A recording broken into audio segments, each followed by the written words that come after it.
This is Brother Medina for Tuesday Seventh-day Adventist, and please let us start with a word of prayer.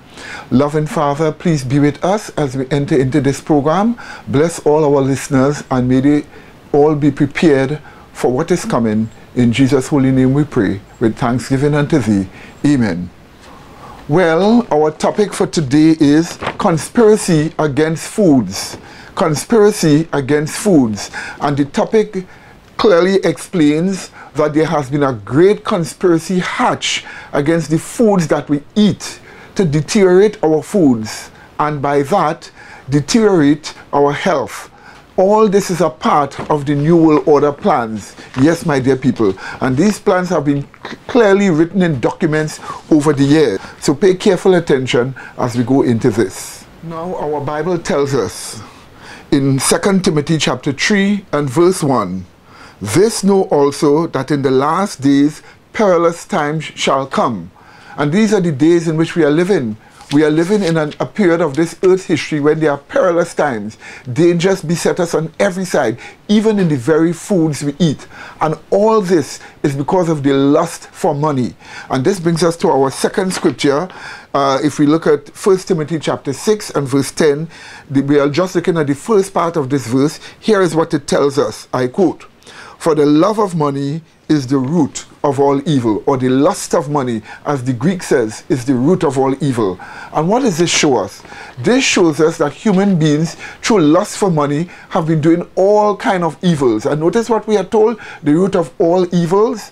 Almost every single evil that can be found, money has been seen behind it.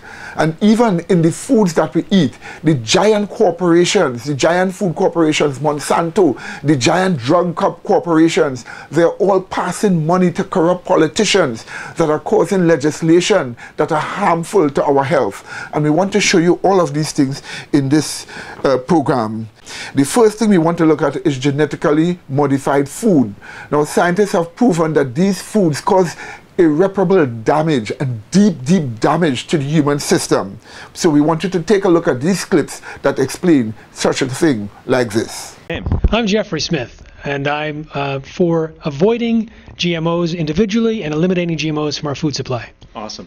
And so please tell us, I've gotten into a couple of debates on the street, and I'd like to know how to empower people more with people saying that GMOs don't harm the health of the human or the earth. The American Academy of Environmental Medicine said every doctor should prescribe non-GMO diets because they're causally linked, according to animal feeding studies, with reproductive problems, immune system problems, accelerated aging, organ damage, and gastrointestinal problems. There's sufficient evidence so that the doctors are saying we shouldn't wait until there's more research. We need more research, but I mean, for example, rodents that are fed genetically modified soy had damaged testicles, uteruses, ovaries, changed sperm cells, changed embryos.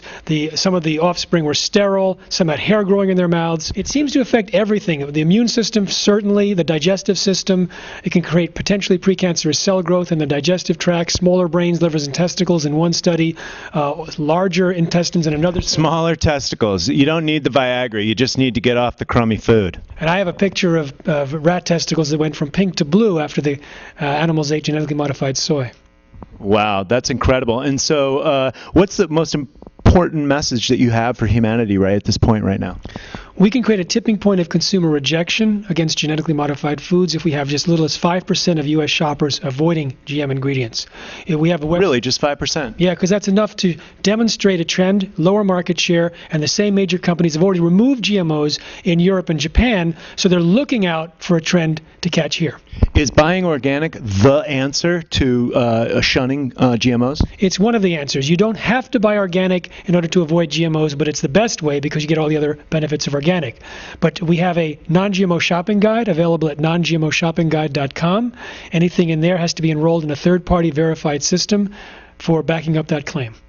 Wow, so that's great. And so what are some of the, for lack of a better term, horror stories that you've seen with the GMOs and the effects on animals, human beings, and the earth? Well, the only human feeding study that's ever been published shows that the genes that are inserted into genetically modified crops, in this case soybeans, transferred into the DNA of the bacteria living inside our intestines and continue to function. Now, I've also seen thousands. So it's like a nanotechnology. You got like some kind of weird robot living inside of you if you eat this stuff? Yeah, we think of it as a science fiction way, sort of like colonization of our gut bacteria from the food that we eat. Now, I also know that thousands of farm workers in India are getting rashes and allergic and flu-like symptoms when picking the genetically modified cotton that's engineered to produce an insecticide. Now, it's also corn that's engineered to produce an insecticide, which is called BT, or Bacillus thuringiensis, which is from a soil bacterium, and it breaks open the stomach of insects and kills them. Now, it's used in organic agriculture, it's used in forestry as a natural spray. But it doesn't mean it's safe. In fact, when it was sprayed... Like DDT? Yeah. When it was sprayed for gypsy moth infestation in Washington and Vancouver, about 500 people reported allergic and flu-like symptoms. Some had to go to the hospital. Now those same symptoms are being experienced by the people picking the cotton in India. Oh my God. There's poison in our food and our soil. And genetically modified plants, unlike drugs, reproduce, and once released into the environment, cannot be controlled. Using biotechnology to produce food is not new. For nearly 6,000 years, people have used yeast, a living organism, to make bread rise. And we've used biotech for almost as long to ferment beer and wine. So there's really nothing new here. But that is completely wrong. Genetic engineering is really a radical revolution in food production. It's really a cell invasion technology. You know, people have heard they're taking a flounder gene and putting it in tomato so the tomato can last in cold temperatures. But people don't ask, how does that flounder gene get in that tomato? How does it get in there? And what really happens is, the only way you can do it is to invade the cell of the tomato and deposit the flounder gene. Well, what's good at invading cells? Bacteria and viruses. After 12 years of searching, Monsanto found a soil bacteria that is naturally immune to Roundup herbicide. Their goal was to genetically engineer DNA from these bacteria into various plants. Some of the E. coli DNA recombines with the Roundup-resistant bacteria. Then the technicians smuggle the engineered DNA into the cells of the corn plant they want to modify. Cells will naturally reject foreign DNA, so they developed a method using soil bacteria that causes tumors in plants. They use this bacteria to ferry the engineered DNA into the plant's nucleus. There are also two other methods used to get the engineered DNA through the cell wall. One uses a stream of electricity to create tiny holes in the plant cells so they become vulnerable to infiltration by foreign DNA. Another is the gene gun, which blasts particles of gold coated with engineered DNA into the plant cells.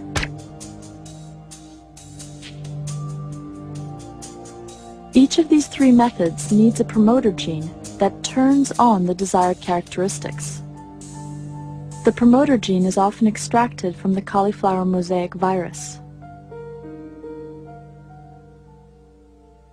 This capacity of bacteria and viruses to invade mammals in different ways is what really has a lot of people edgy about biotechnology, because that's really what the tools are all about. In order to move genetic material from one organism to another that don't normally cross, you've got to sort of behave like bacteria and viruses and invade into the cells and become established, just like the virus must become established.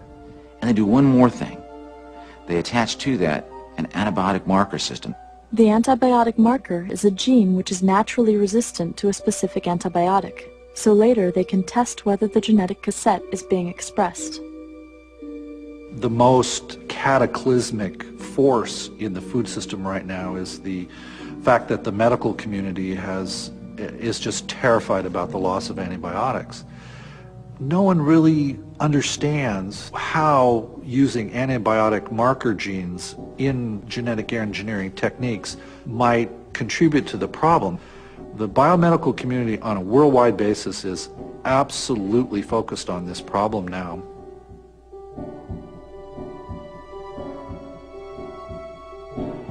Transgenic manipulations we'll start seeing pieces of DNA interacting with each other in ways that are totally unpredictable. We have now learned that genes function in complex networks, and a single gene can express or influence many traits.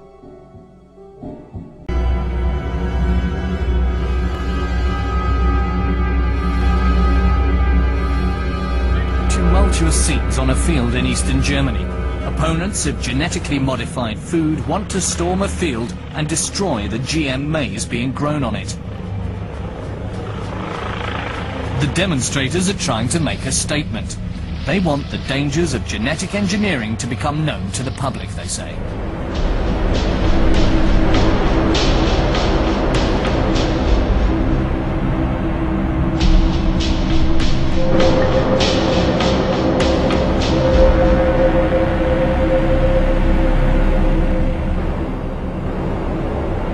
And what did the judge rule after 2.5 weeks of trial? He said it didn't matter how Monsanto's genetic altered canola got into my field. And then he went on and specified. He said whether it cross-pollinated or if it blew in by the wind, by birds, bees, animals, or falling off a farmer's truck, a combine, and so on, it didn't matter. The fact that there was some plants there, I violated Monsanto's patent, even though I didn't want it in my field.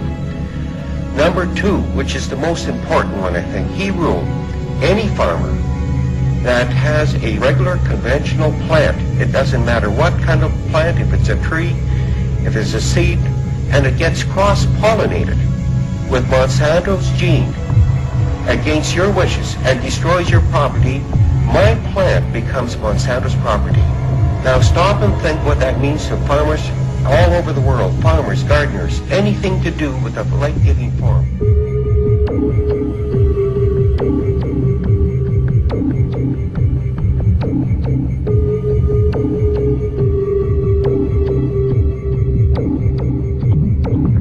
Well, over the last 2 years, I've worked with more than 30 scientists to collect all the known health risks of genetically engineered foods. And we found thousands of sick, sterile, and dead animals, thousands of people linking toxic and allergic type reactions to these foods, damage to virtually every system in lab animals studied, and numerous ways in which these foods can create unpredicted side effects. We found that the actual assumptions that were used as the basis for safety claims, most of them have proven untrue.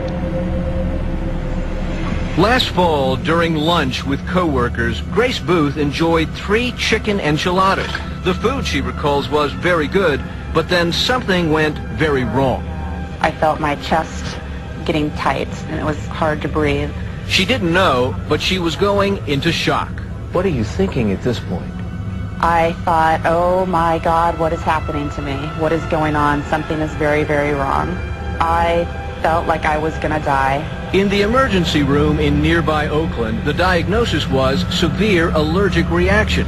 And from here, Grace Booth's story reached official Washington. At the time, the national corn market was in an uproar. Starling, a gene-modified corn not approved for human food, had been found in taco shells, and recalls were emptying the shelves of corn products. The fear was possible allergic reactions. If I want a bowl of cornflakes, I want to know that it's safe to eat a bowl of cornflakes. Do you feel that level of safety right now? Absolutely not. Here, taking genes from one species, like, for example, a spider gene is inserted into a goat in the hopes that they can milk the goat to get spider-web protein to make bulletproof vests. Human genes are inserted into corn to make spermicide. Jellyfish genes are inserted into pigs so that their noses glow in the dark. And the foods that we eat have insecticide genes from bacteria inserted into the corn and cotton. So in every cell of the plant, in the case of corn, in every bite of the corn, we're eating an insecticide produced from a bacterial gene. In 2002, a concerned mother in Oregon put a couple $1,000s into an initiative to label GMOs. How can we trust the same multinational corporations that told us that PCBs, DDT, and dioxin are safe? They don't even want us to know what it is that we're eating. The FDA ignored their own scientists' warnings about the dangers of genetically engineered foods. This is our children's future we're talking about. Let's join 25 other countries that require labeling. It doesn't cost their farmers or consumers anymore. Vote yes on 27. Let's label genetically engineered foods.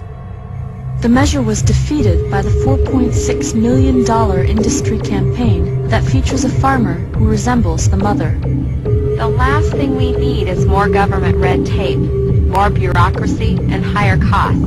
But that's exactly what Oregon's farmers, consumers, and taxpayers would get if Measure 27 passes. In response to demand from their citizens, all 15 countries of the European Union adopted rules requiring the labeling of genetically engineered food. But I think there's a very good reason why the corporations have fought so hard against this labeling. It isn't just about consumer choice. Without labeling, there's no real traceability for the health effects of genetically engineered foods. If you're a mother and you're feeding your baby infant formula, and it's not labeled as genetically engineered soy, for example, and your child has a toxic or allergic reaction, there's no way you're going to know that that was caused by genetic engineering because it's not on the label, ability to the corporations.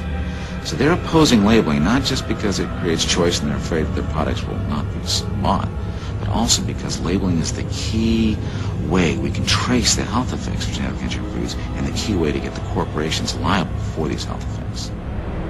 Now, there's a number of ways in which genetic engineering could alter our DNA when we eat the food. Originally, the FDA scientists, they were concerned about the antibiotic-resistant marker gene, which is used in most GM crops, transferring from the food we eat into bacterial genes inside of us. The secret documents from the FDA scientists, an entire division wrote in all capital letters in their summary, it would be a serious health hazard to introduce a gene that codes for antibiotic resistance into the intestinal flora of the general population. They were ignored. They were basically told, don't worry, genes are destroyed during digestion. We also know now that genes are not destroyed during digestion, but they can also transfer into our cells. They took mice and they fed them DNA. This was normal DNA, not genetically modified. And they fed it to pregnant mice, and they found that in the brains of the offspring were fragments of the DNA from the mother's food. They fed genetically engineered feed to pigs and found the genes in all sorts of their organs. So if we eat genetically engineered crops, we might end up with the genes not only in our gut bacteria, but in our cells, possibly integrating into the DNA and influencing our cells.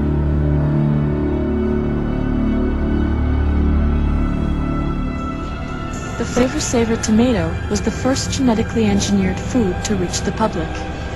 Calgene, the corporation that produced the tomato, had done 3 voluntary feeding studies on rats and found lesions in some of the rats' stomachs.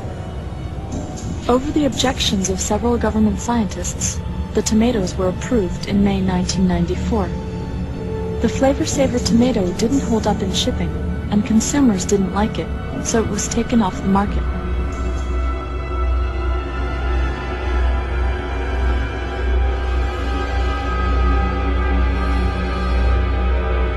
Now, when genetically modified soy was fed to mice and rabbits, they had damage in virtually every organ that was studied. And what was particularly interesting was that the young sperm cells were altered, the embryos were altered, and when rats were fed genetically engineered soy, more than 50% of the offspring died within 3 weeks. The FDA has no safety test requirements for genetically engineered foods. Why not? Because in 1992, they came up with a policy, and in the policy it had a statement that said the agency is not aware of any information showing that these foods created from these new methods differ in any meaningful or uniform way. On that basis, they said the companies themselves can determine if the foods are safe. They don't even have to tell us if they're introducing a genetically engineered food into the market. Now, 7 years later, 44,000 documents were made public from the internal files of the FDA, showing that that sentence was a lie. The person in charge of policy at the FDA was Michael Taylor, Monsanto's former attorney and later Monsanto's vice president. And the FDA was under orders from the White House to promote the biotechnology industry.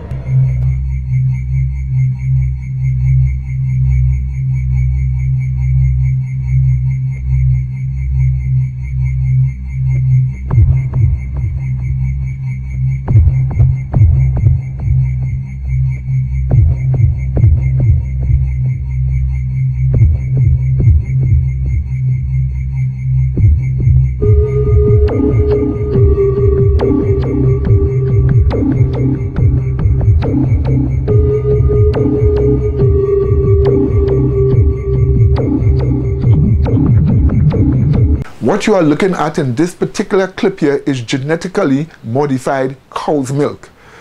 What we call millions and millions of people all over the world drink this milk, yet it has been genetically modified. Just look a little more at the facts about it. Towards the end of 1989, a great box of documents arrived at my office without any indication where they came from. And I opened them and found in it a complete set of Monsanto files, particularly a set of files dealing with toxicological testing of cows who've been given RBGH. BST, trade name Posilac, is being used in more than a quarter of the dairy herds in the United States, according to Monsanto. The milk has been drunk by a large portion of the American population since the Food and Drug Administration declared it safe for both cows and humans 4 years ago. And at that time, Monsanto was saying, there's no evidence whatsoever of any adverse effects, we don't use antibiotics, and this clearly showed that they had lied through their teeth.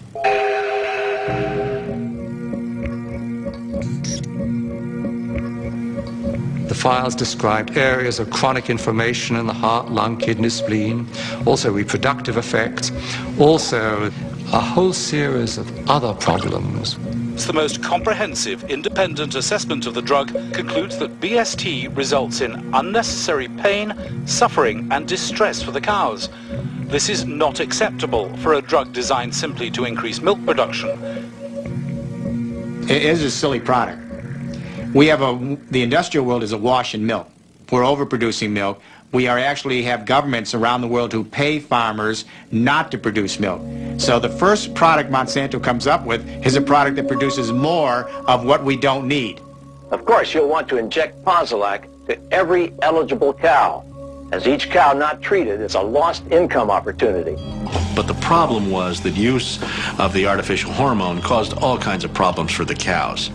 It caused something called mastitis, which is a very painful infection of the udders.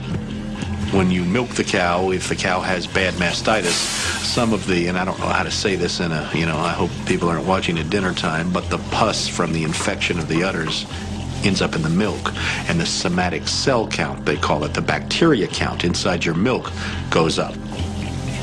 There's a cost to the cows. The cows get sicker when they're injected with RBGH. They're injected with antibiotics. We know that people are consuming antibiotics through their food, and we know that that's contributing to antibiotic-resistant bacteria and diseases. And we know we're at a crisis when somebody can go into a hospital and get a staph infection and it can't be cured and they die. That's a crisis. Bad for the cow, bad for the farmer, bad potentially for the consumer. Yes, my dear people, what you have seen are true, and there are more dangerous things that are taking place. We would bring you knowledge of these things as they come up, but God wants us to be in good health. This is why we are being warned. In the third epistle of John, if we look at verse 2, here is what we are told, I quote, "Beloved, I wish above all things that thou mayest prosper and be in health, even as thy soul prospereth." So even as our spiritual experience is prospering, God wants us to prosper in physical health. This is the reason why we are being given these warnings. And furthermore, if we look at 1 Corinthians chapter 10, and we look at verse 31, here is what we are told again. It says this, "Whether therefore you eat or drink, or whatsoever ye do, do all to the glory of God." Yes, my dear people, God wants you to eat and drink to His glory. This is the reason why you are being warned to take care of your health. Look at what is on your grocery shelf. Read the labels. See very carefully. If there's MSG on it, it's not good. Put it back. Take something without MSG on it. Furthermore, if you have evidence of genetically modified food before you don't use it, it is definitely not good for your health. And in the meantime, use your health products while there's opportunity to use it. Learn your natural herbs in your yard that you can use it for yourself, because these things are being outlawed slowly but piecemeal by piecemeal all over the world. Now you can call us at 625-0446, 625-0446, and we would give you further information. How? we have a new movie out, a new DVD documentary out, and the name of it is Fast Foods, Fast Death. It's about an hour and a half long. Fast Foods, Fast Death. If you call us at the number we have given to you, 625-0446, we will send you this program plus this new documentary, Fast Foods, Fast Death, that is out. All you have to do is to call us at 625-0446 and ask for Fast Foods, Fast Death, and we will give you that DVD plus this program with it. And what you're seeing on the screen here now are the web addresses that we have where you can get further information on our programs, teachings, and all the other things that you need to know about Tuesday Seventh-day Adventists. So take down any of these web addresses and search them, and you would get further information. And all these we have told to you is to bless you and to help you prosper. So may God bless you until we meet again. In Jesus' holy name, amen.